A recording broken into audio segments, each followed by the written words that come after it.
trotting. Feel the waves beneath your feet. Sun is shining, skies are talking. Let's make memories so sweet.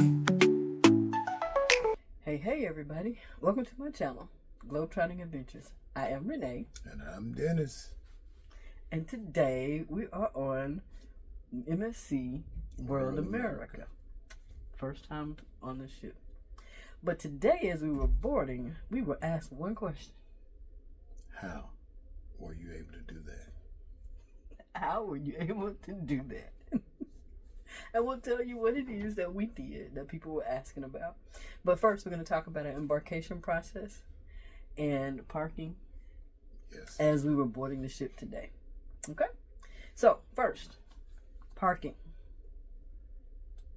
We didn't realize that you could park on the same on the floor that you park on. You could have them to retrieve your luggage, and you could proceed from that point.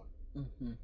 Because we're used to going to the terminals and dropping our bags off and then pulling around to a garage to park. But this time we did that, right? But we ended up coming out of the parking garage and had to circle back around to get back into the parking garage. After we came back, we was informed to park on the 4th floor. And as we was going towards the elevator, we noticed some people was parking there and giving their luggage to the attendant. Right. So they was able to park on the floor, get the luggage to the attendant on that floor. Yeah. So if you're doing MSC World America, when you go to the terminal, you can choose to go ahead and go to parking. It'll have a sign that says parking and luggage drop off. So you can take that. You can go to the right and take that route and have them to bag your or grab your luggage when you get to the floor that you're going to park on, which would be a lot easier than trying to navigate through all the traffic on the bottom, which is what we did at first. And a lot of others did that also. Right, because we didn't know. So, and yeah, and then once we did that, we were guided back out of the parking deck. So we had to kind of maneuver back into it. So we did. So parking, just beware. That is something that you need to check out if you're driving to the parking. But it's great that their parking garage is attached to the terminal itself. So if it's raining, no problem at all. You won't get wet. No sun, no sweating. That's one time in Miami that you can actually go from the parking garage to the terminal and not sweat and have sweat just dripping. You need a towel. Normally I need to bring a towel by the time I reach the terminal area. Yes, he does normally. All right. So parking, it should be a breeze for you if you go ahead and drop off your luggage on the same floor that you park on. Now, processing in for embarkation, going through security and all. We was supposed to start. Our time was 1:30. Check in. Yeah. But we got to the terminal about 12. Yeah. And we waited around to about 12:25 and proceeded to go through the terminal. Right. So we went to check in and we had passports. So they separated the passports and the birth certificates, other documentation. Passports, we kind of breezed through it. We went to the line. They put us, they were getting us through pretty quickly, and we had our passports in a book, in a vinyl book. So we had to take them out of the book. So if you have a passport and it's in one of those, passport carriers, just be aware that you're going to have to take it out of that carrier for them to scan your passport for you to check in. Okay. So if you have a book on it, you may want a vinyl cover or any kind of covering. You'll want to take it out of that before you get to check in. But the passport process, we did the passports. We went straight to security. And in security, we didn't have to take off any shoes or anything. We just put our bags up on the conveyor. The conveyor belt held the process. Yeah, that slowed us down a little bit. It practically would have took us maybe 1 minute to go through the process, because you walk through the luggage of items that need to be scanned comes through on the conveyor belt up under, and you through. because once you put the passport in, it recognizes you, and you only have to one other time you stop, and they have you just step and look into the camera. Right. You pass security, you're on the ship now. So it was 2 stops total. Yeah. And if the luggage process wouldn't have held us up, we actually could have done it within about a minute. Right. The line moved swiftly. Very quickly, yeah, it did. So we were on the ship by 1, maybe? Before 1. Before 1. We were on the ship before 1 o'clock. And did we go to our rooms? We went straight to the rooms, yeah. Oh, the muster station. We went to, yes, when you get on the ship, they want to see your boarding pass. So when you get on the ship, after you go through security and all, get your boarding pass out, whether it's on your phone or it's a piece of paper that you printed out. Have your boarding pass ready because they directed you to your muster station. And that kind of held things up because there was nobody before you got in line that said, get your boarding passes out, get your boarding passes out. So it's good to know that you need to have your boarding pass out after you've gone through security so that they can direct you to your muster station so that you can check in at your muster station. And then you can watch the video after you get to your room or on your app. We were struggling to get it on our app, so we ended up watching it in our room.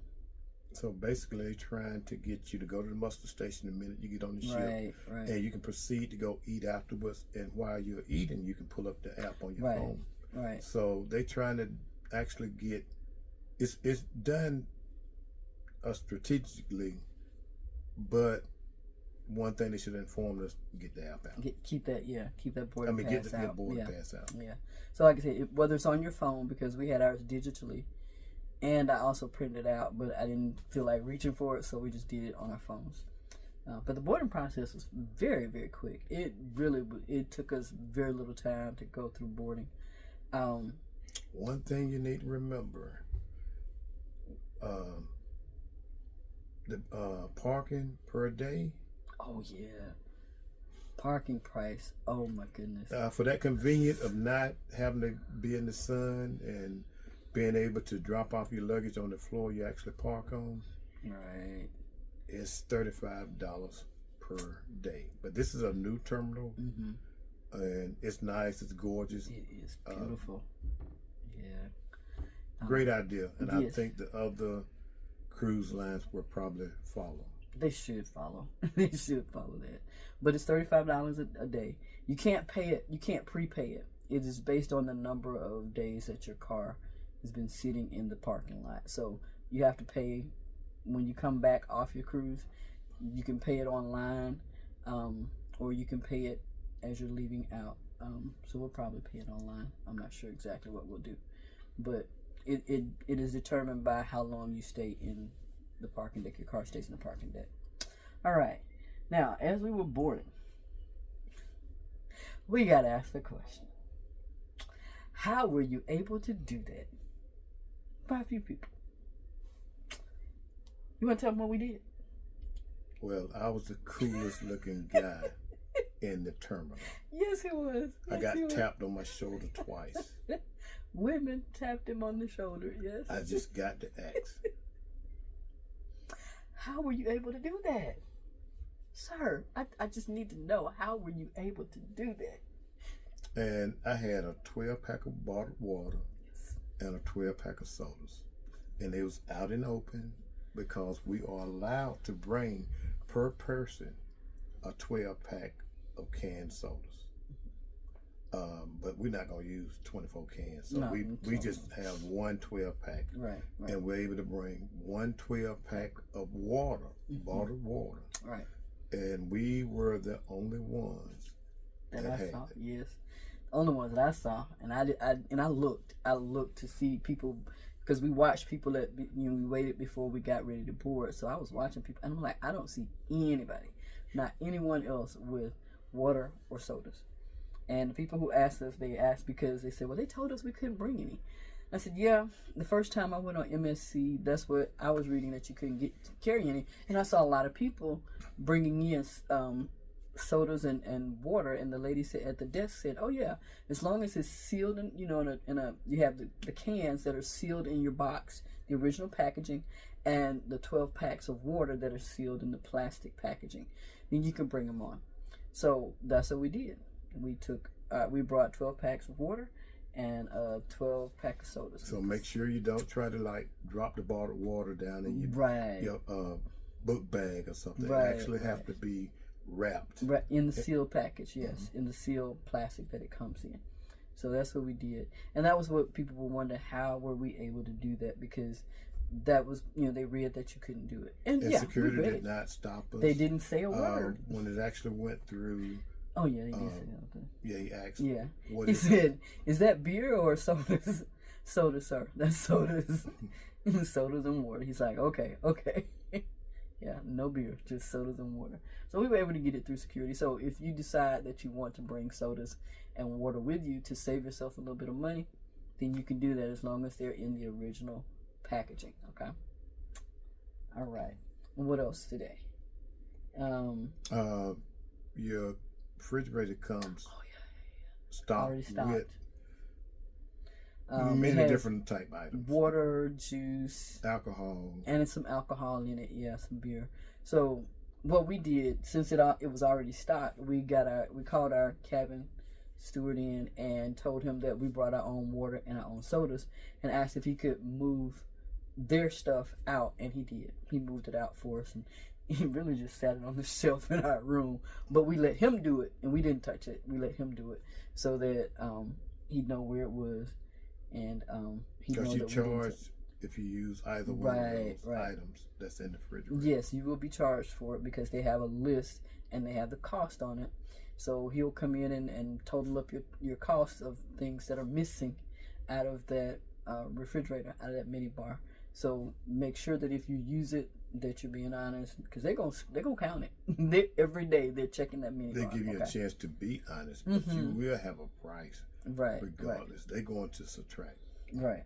They're going to add to your bill is what they're going to do.